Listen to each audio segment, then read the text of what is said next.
ka-friendship, today's video ay magluluto tayo ng chop suey. Okay, so sit back and relax and please enjoy watching this video until the end. Here are the ingredients. Meron tayo ditong 200 grams na pork. Meron tayo ditong shrimp, 2 pieces carrots. Meron tayo ditong 1 tablespoon na cornstarch. Meron tayo ditong cauliflower, isang sayote, baguio beans, meron tayo ditong repolyo, meron tayong onion, isang pirasong onion, 6 cloves garlic, isang red bell pepper, at saka isang kamatis, and 2 pirasong calamansi. And of course, we will be using cooking oil, and then salt and pepper. Okay ka-friendship, let's do the rock and roll. Okay, sa isang preheated pan, maglalagay tayo ng cooking oil.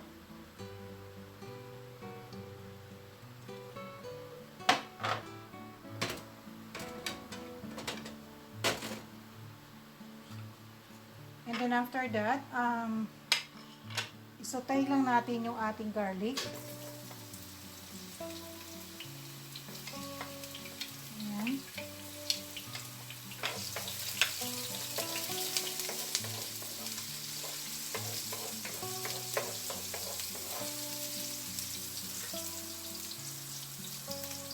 Dagdag na rin natin yung ating sibuyas.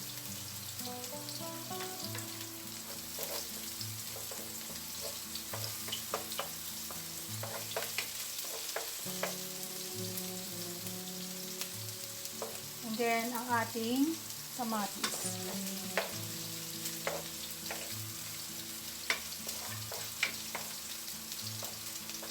And then, after that, pwede na natin idagdag yung ating pork.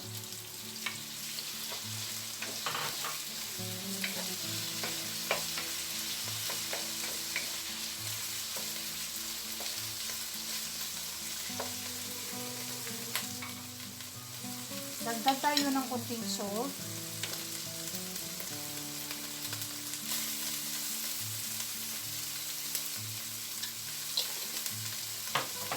Saka pepper.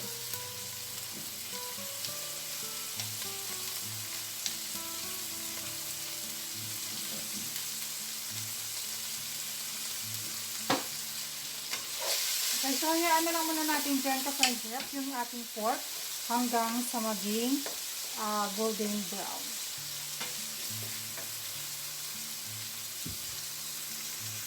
Friendship, golden brown na yung ating pork. So at this point, pwede tayong magdagdag ng tubig to make sure na maluto yung ating pork. Okay? Sa pagdagdag ng tubig, the boiling, the better.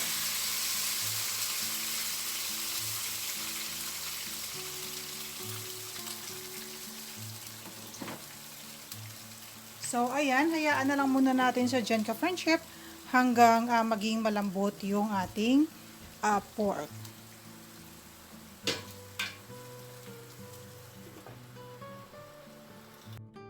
Ayan, luto na po ka-friendship yung ating pork. So, what we are going to do next is, dagdag natin yung ating shrimp.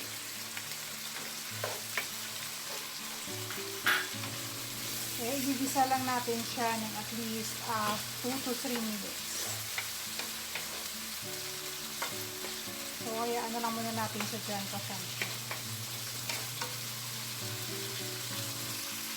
Ayan, luto na po ang ating shrimp ka-friendship. So, what we're going to do next is idagdag natin yung ating mga gulay. So, idagdag natin yung carrots.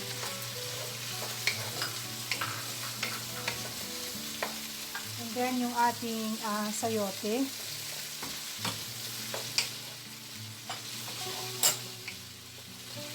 At saka yung ating baguio beans.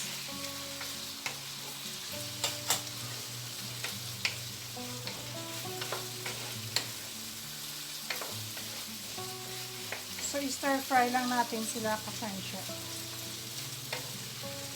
Then, dagdag na rin natin yung ating cauliflower.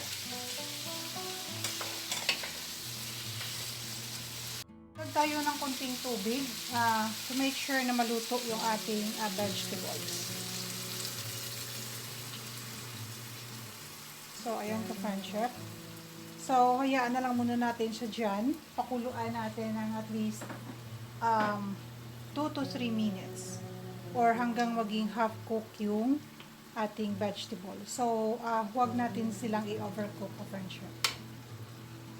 So, ayan ka-friendship, luto na yung ating vegetable. So, what we're going to do next is idagdag natin yung ating red bell pepper. So, ayan. And then, yung ating dinissolve na cornstarch.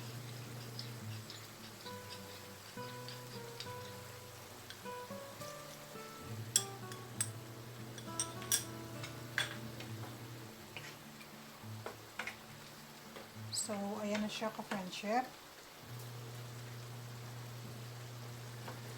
Ayan, sticky na yung ating chop suey. So, what we're going to do next is idagdag natin yung ating repolyo.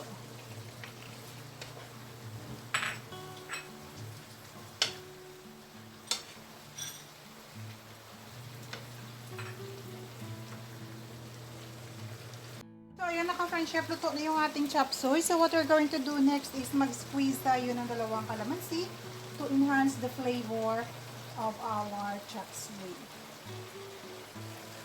So, ayan. Ready for serving na siya ka-friendship.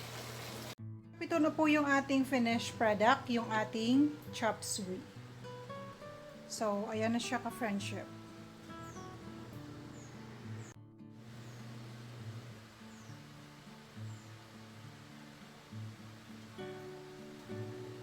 Okay ka-friendship, sana nagustuhan ninyo ang ating chop suey.